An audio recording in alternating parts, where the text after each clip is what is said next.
Madam President, increasingly, competition policy is taking a greater importance in the EU's profile.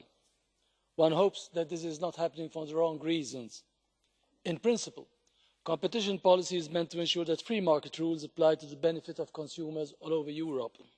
In practice, given that historically the role of national governments in Europe has been a crucial element of economic development, the focus has frequently been, and still is, as we've just heard, more on questions relating to state aid than on matters arising from corporate competitive strategies.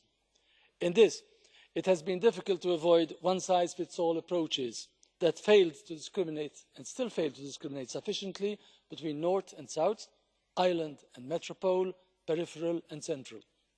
The privatisation of major infrastructural functions, such as in transport and utilities and now public health, has simply been seen as economically desirable if cast in competitive format. But the social impacts, as well as some economic ones, have not been given sufficient attention. Now, the emphasis is also shifting towards state aid considerations with regard to taxation policies. Such policies are still subject to the sovereignty of member states, but competition policy is being deployed to oversee and correct for them. One gets the impression, in fact, that the rules and methods by which this is being done are created on the hoof, basically on a case-by-case basis.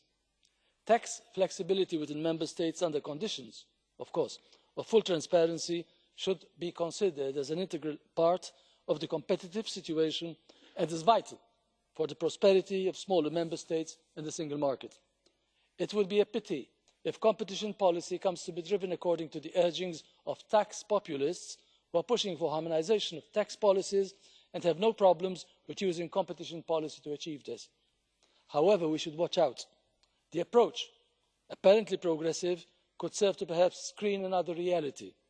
At a time when European economies are again growing well, working and middle class people as well as pensioners are not being compensated for the sacrifices they had to make during the years of austerity. They will not be consoled by being told that in the interest of competition, taxation within the Union should be harmonised. Thank you.